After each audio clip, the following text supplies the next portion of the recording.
It's a good shtick. It's a good shtick we got. Actually, I prefer the first one. All right, go ahead and do it. Sidehawk Ninja here with Sewerside, DCG CON. It's been a long series of beautiful freaking days. I'm just gonna get a real quick report on what's been going on. A little bit of past, a little bit of present, and a little bit of future. Yeah. So, I want to start off where we met. Right. Where it starts for me, meeting you was Juggalo Weekend. Juggalo Weekend. And well, just before St. Petersburg, yes, sir. 2017. And when I first heard about it, I'm like, this event, I did my research on the names, came across Sewerside, I'm like, this ninja, my age, dope, give or take. I'm like, this music, this discography, damn. I thought I had a collection myself. It slightly more than doubles what I've created. Alright. Nothing but respect on that. Word, okay. Lyrically, subject matter wise, Alright. I'm about that, enjoyable as fuck. So, went to the Juggalo Weekend knowing this dude's dope as fuck. Can't wait to, see what's up. So that's pretty much where we left off, Facebook, stay in contact here and there, shit like Right. both. Terribly busy. Oh, yeah. Motherfuckers. Just like you. You're busy too. And so we're fucking glad.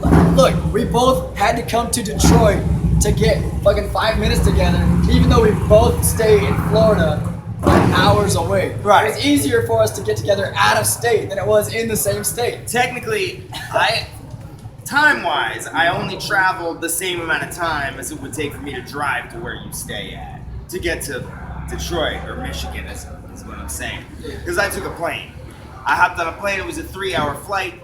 I live in Fort Lauderdale, Orlando, 3-hour drive. Yes, sir. 3 or 4. And it trips me out, man. It's like, no, you know what though? There's so much more here for all of us individually and on the collective scale. Right. We all just needed to be here for it to even happen. Right. Anyway, so I would like to get into some of the shit that I personally, as a musician and a listener, am curious about. Okay. I think one of the first things that comes to mind is I'm curious about the influences you grew up with, that you heard while you were growing up, and what your parents were listening to, exposing you to. Sure. That led you to the path that you're on now musically.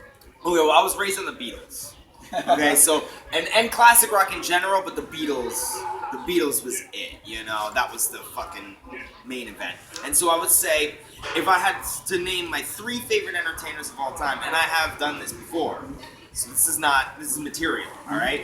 It's the Beatles, 311, and Insane Clown Posse. Those are my top 3 favorite entertainers.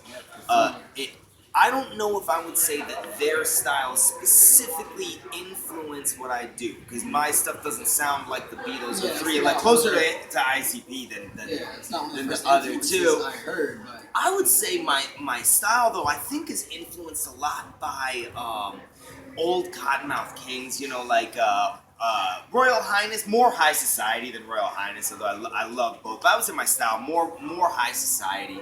My 3 favorite hip-hop albums for sure, Black Sunday by Cypress Hill, Blackout by Method Man and Redman, and probably Expansion Team by Dilated Peoples, which I don't know if you've gotten into them. I was not familiar with those 2. They're classic 90s, early 2000s. Yeah. They're like, and it's sort of like the West Coast kind of group that didn't take off, but they are down with like Madchild and Swollen Members and all them. Like the guy Evidence is a producer who has worked with Madchild before, but they're not really like in this scene or anything like that. But they're a dope. You should definitely check it out. One more time. Dilated Peoples.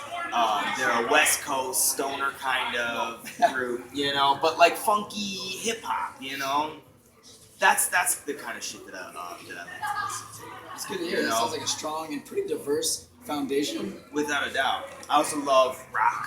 I love a little rock. Love some rock, but I don't know a lot of new rock groups, to be honest. And but you're not missing anything. Yeah. However, that's my general thesis on current rock music right now. But that in a way, I am willing to admit that's a little bit ignorant. But if I hear something that catches my ear, I'll look into it. But so far, nothing really catching right now. I was a little young to be growing up in the grunge era. My brother grew up in the grunge era, right? So that means I grew up You know, because I got into everything that he was into, anything that he brought home, I heard. Nirvana, You know, so Nirvana, absolutely. I mean, like I was in second grade when Kurt Cobain killed himself. I knew their music at that time. You know, most of the people in my class didn't know anything about that. You know, but for me it was because my brother was into it. We watched on TV at home. So Nirvana, so that was like Stone Temple Pilots is one of my like all-time. Soundgarden, Alice in Chains. You know, just like the fucking heavy hitters of that genre. I'll mention Pearl Jam last because they're not my favorite on that list. Although I do love 10 and Versus, their first two albums. I don't know, like what were your like growing up? What were you listening to when you were first getting into music in general? That's a great fun story. One of my earliest memories is being about 3 years old. You know, learning to walk, not having much a clue how to talk, and listening to Rancid. Okay. So early 90s, what I considered true punk rock, not just the thrashy shit, not just rebellion, but like fun, uplifting, inspiring, but really true, gritty stories of survival, friendship, camaraderie, travel, and adventure. The adventurous spirits of, you know, West Coast California punk. Sure. At 3 years old. So, you know, first when MTV played music, you know, that would be on, and I'd see these dudes with mohawks, shredding on guitars, jumping around. I'm like, I knew at 3 years old, like, that's what I'm gonna do. Sure. And so that was the first influence. Shortly thereafter, I'd say, you know, give it a couple years, you know, new metal, you knew the good shit. What is that? I'd say broadly put Deftones, CON, Oh, okay, Linkin okay, Park, sure. Power Man 5000. That's what they call new metal. That's what that is. I've seen There's that. more. I've seen that There's term more. on the internet. Yeah. Okay, so I consider myself lucky to have grown up with it and to be familiar with it. sure. 'Cause it's one of the Yeah, I things mean, that $3 Bill on Significant Others from Limp Bizkit are fucking dope Yep, albums, and I yep. saw them on the Significant Other tour, and Method Man Redman opened that show. I shouldn't say that because Method Man didn't show up, but that's a whole other. that's what it's supposed to be. I at least got to see them at the gathering, so you know I did eventually get to see Method Man and Redman. But yeah, Deftones, White Pony was one of my favorite albums in general. That is like an ultimate classic of theirs, but in my personal experience of it, not necessarily an opinion, but in my experience, there's one song in that album that really touches me. The rest just are filler to me, and it just doesn't resonate. But you know, straight right after that, I'd say Linkin Park, heavily influenced. Wait, what was the song? The last one? Pink Maggot or whatever it was called. Is that the one that I think changes so. on? No, yeah, that's the one that Okay, changes. change. Oh, okay. That song is just like drugs when you're a kid and don't know what drugs is. Like music drugs is what that song was to me when I was young. Just like Word. puts you in this like red ammo. Yeah. Okay. I that's just a whole love nother weird love thing. the sound of that whole record. I just thought they put that. You know, they put maybe that I gotta shit give it down. another listen and see if more songs will resonate. It's badass. But you know what?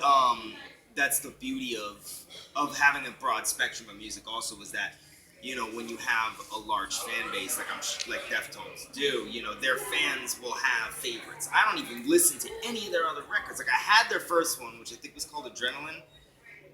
I think, and then there's Adrenaline, Around the Fur, and White Pony. Those are the 3 albums that I had from them. I never listened to anything after it. I give them props. I've seen them in concert mad times. You know, they're the shit. But like, you know, like certain things resonate with other people in certain ways. You know, so I didn't delve deep into that catalog. You know, so I should check that shit out. What would your favorite Deftones record be? I really don't have a favorite. All right. I really just got kind of hit or miss with online pirating from their shit. You know, a couple songs. All right. Hit or miss. All right. But so like that's new metal. I'd say one of the important factors from that for me was like Linkin Park. Linkin Park and Limp Bizkit really brought to the forefront rap rock and made it perfect in my opinion. Okay. And so you know I was inspired by Hybrid Theory for years upon Hybrid years. Theory is amazing. To this that's day. An amazing to this album. day. It holds up, hands down. And that's another one. I never listened to anything else by them. And I'm sure it's great. Yep, I do recommend their next album. Meteora. I have it. I have it on my iPod. Mm-hmm. You know what I mean? Just not your daily. Or Yeah, I anything still like that. have an iPod. From when iPods were iPods. Like, it's got the fucking wheel on it. It's plugged into my car. I have to fucking use duct tape on the cord because it's all busted up and shit. Yeah. Keep it scrubbing. But it's like 60 gigs, so it's got... Damn! Yeah, and like... And a half rich guy and half, over here. No, half of the shit that's on there Get on is straight up pirated. Come on, I grew up in the Napster days, you know what I'm saying? Like LimeWire, Yes, sir. even BearShare, which was kind of the whack. That was the scrub version of the internet. I didn't even know about that one. I guess that What was about just under my. That was just under my Kazoo school. or Kazaa? I had Sam? all the ones, and then there was BitTorrent eventually, where you could get a whole album in 30 seconds. And I now don't know if it's that's. Pirate Bay, I don't know if any of that evolved is it into still Pirate there. Bay. Is all that stuff? Can you still get that shit? Pirate Bay has what everyone needs. That being said, I have come to the conclusion to stop using Pirate Bay, despite what I have had friends who are familiar with it help me to acquire not non-incriminating evidence that I have decided as a life choice basically.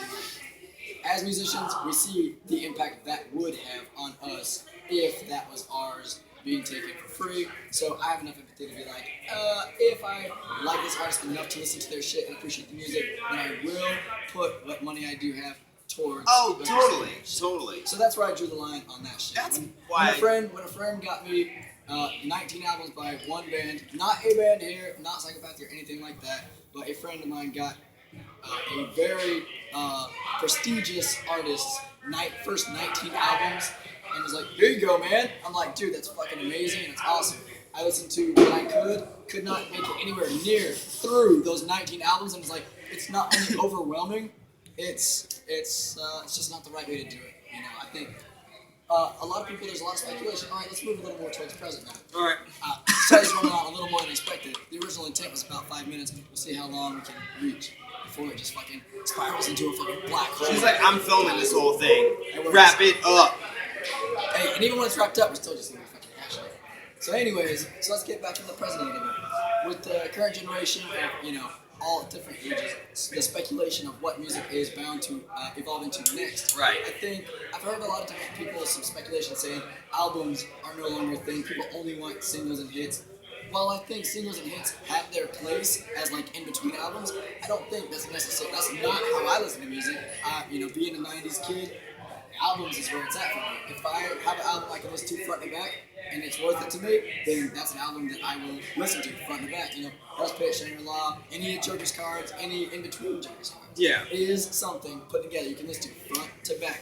Give or take a couple exceptions that don't necessarily resonate. If you're not in that mood of, the mom song, but you're in the mood for, fuck the world, whatever mood you're in, that album will get you through it. All right. Yeah. So I think as far as singles and albums, as far as that's concerned, when you have an artist that you really love, you want them to put out something full. I think that singles are, I don't want to say for throwaway artists, I don't mean that by any sense, but I'm saying that singles are more of a temporary thing, Like you put out a single, and then that's the single, and that's it for that point in time. But the point of a single is to lead up to an album. So a taste of the cake. No, the fucking kings of the singles were the Beatles. Because when they put out their singles, like their number one hits, half of those songs weren't on the albums. They put out singles between albums, and you'd buy the singles, and then you'd buy the album, which didn't have the single on it. Now, the American versions of the albums had the singles on it, but I don't know if you know that whole story. That's a whole other interview. I can talk about the Beatles forever. And, Beatles, 311, and Insane Clown Posse, I can go on for days. Because, I feel like how you feel about Limp Bizkit and Linkin Park is how I feel about 311 as far as the rap is concerned. But they're so far apart in their sounds, And attitude. Yeah, and attitude in general, Vocals, very different. Very different. Hey, you actually just came out with a single. I heard it actually while I was staying at a homie's house, dropping a deuce. I'm like, oh shit, it's like, 6:23. He's releasing this shit. Hell yeah, it's been live 1 minute. I'm like, fuck a clock. Sewer Bonds. Me and Two Bonds. Sewerside and Two Bonds collaboration effort. I guess what we're doing is we're building up to a bigger project. That's good to hear. But Fuck the Clock was the perfect 420 song because it's just it's the fucking cliche. You've got 420, you've got the two people right? There's the people that are like, it's 420, let's smoke, let's get high. And then you get the people that are like, it's 420, but who cares? I smoke all the time. Exactly, it's 710. Right. And, you know, so it was just like it's cliche, but it's so much fun. That song, it's something I had fun. I had fun making it, you know. And so we had fun writing it. I made the beat, and it was actually originally slated for a different song, and the way that song was going just didn't feel natural. And this one just came together. And when Two Bonks and I put our heads together on it, it just fucking came together. It sounded like you guys had fun. Yeah, we had a lot of fun with it. Funny, like the beat was like you could listen to the instrumental and just laugh. It was just kind of like you wanna. Like, it was something that what I wanted to create with it was just something you could listen to and kind of just be like, you know, like, it's like, just like some fun, it's a little funky. Exactly, you know, that's funky. The next word coming out of my mouth. It's funky, but it's got a little bit of kind of like gamey to it, like almost like a video game. Yeah, oh yeah. Well, that's what my shit, that's what my beats are gonna sound like, you know? That's another thing, like, if I was influenced by anything more than music, it was the fucking NES and Sega Genesis. Because I had those two systems as a kid, and the rest is history. Yeah, you know, like I never got the Nintendo 64. I didn't get the first PlayStation. Like those weren't like I was not playing video games as much at that time. But as like a young kid, you know, 2 buttons and a D-pad was all you fucking needed. You know what I'm saying? So like, my shit's gonna sound like it came straight out of the fucking NES box, you know? It's what I'm gonna do. I'm gonna throw some extra bass on it, because I love a good 808 kick, but like... Especially live. Yes. On point. Yes. And if that's obviously, clearly something that's in your heart, it's in your blood, so it's gonna come out in your music. Right, yeah, because I'm doing it for fun. You know, I'm not making a shit ton of money off of it. That's for goddamn sure. So you know what I'm saying? When I do it, it's because I'm feeling it. I'm not throwing out songs that I don't have feeling. I might listen to a song and be like, oh, I'm not as into it anymore. Be like, I don't know if I really like this song anymore. But at the time, you know, I was feeling it. You know, so it was coming through. Yeah, and it came out. Yeah. And maybe someone else will feel it the same way that I did at that time. But if you go into it and you're just like, I just want to make a song, you know, even if you want to make a song for the purpose of just like having it be funny, you know, like I just want to make a funny song, make people laugh, whatever it is. There's nothing wrong with that either. But don't do it just because, you know, like, I want to write a song because I want to write a song. It never works. It never comes out sounding. Or if you're trying to increase your checking account. Well, yeah, but see, now that's a different story, because with the correct mindset. No, not even mindset. I'm just saying, listen to what's on the radio right now. You know what I'm saying? And like, I shouldn't knock it because it is making money and successful. Like some of the stuff, I'm like, really? And like people eat it up. People like this. I haven't met many of those people though, but they're out. Oh no, I know. I have definitely met some, and sometimes I feel like they listen to that shit ironically, like that trap music. That I don't know. The stuff they play at work for those of us who work retail. It's like, no, Katy Perry again? That's the second time today. I'm working a 10-hour shift. Oh no, Katy Perry can sing and has a good production team. I'm talking about these trap beats and mumble rappers. Now look, I like the trap beats because they're dope. You know, the hats, it's dope. But I hear what you're saying, mainstream. It's just like that which is currently mainstream. There's no depth to the lyrics, and you can't understand them. And I hate I sound so old saying that. You remember that? Like, you can't even understand the words they're saying. What do you call this music? That's me now. That's where I'm at listening to the. It's give up. So fuck me. I have no idea. You know, I'm just gonna keep doing me, is what I'm saying. And if you want to make music, do you. Don't fucking fake the front. You know, just do you. That's true. You know what? I think that's a pretty damn good place to draw a line here for watchability. Thank y'all for sticking with us and enjoying this. Oh, were we recording this? Oh, until next time. Peace.